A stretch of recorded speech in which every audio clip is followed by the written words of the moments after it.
కర్మ అనే కాన్సెప్ట్పై ఇది మన సంక్షిప్త విశ్లేషణ. ఇది కర్మ, క్షమాపణ మరియు నైపుణ్యమైన చర్య అనే ఒక ఆర్టికల్ మీద ఆధారపడింది.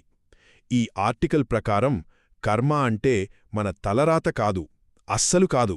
నిజానికి మన జీవితాన్ని మన చేతుల్లోకి తీసుకోవడానికి అదొక స్కిల్ లాంటిది. ఇంతకీ అదెలాగో ఇప్పుడు చూద్దాం.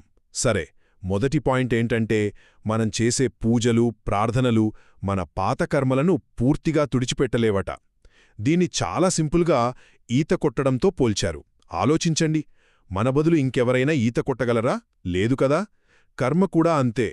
బాధ్యత 100% మనదే, పరిష్కారం బయట ఎక్కడా వెతకక్కర్లేదు.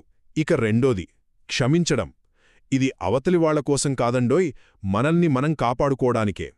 దీని ఒక ఫన్నీ ఎగ్జాంపుల్తో చెప్పారు. అదేంటంటే, ఎవరైనా మీమీద బురద విసిరారనుకోండి, మీరు కూడా తిరిగి విసిరితే ఏమవుతుంది?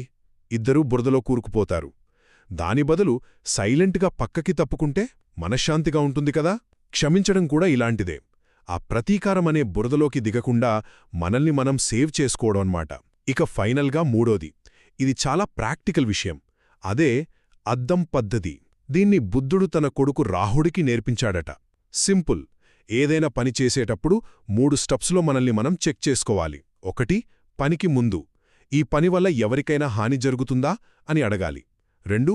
పని చేస్తున్నప్పుడు, దాని రిజల్ట్స్ గమనిస్తూ ఏదైనా తేడా వస్తే వెంటనే ఆపేయాలి.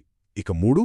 పని అయిపోయాక, ఫలితాలను చూసి తప్పుల నుండి పాఠాలు నేర్చుకోవాలి. సో, ఒక్క మాటలో చెప్పాలంటే, కర్మ మనల్ని కట్టిపడేసే విధి కాదు. మన భవిష్యత్తును మన చేతుల్తోనే చెక్కుపోవడానికి అదొక పవర్ఫుల్ టూల్.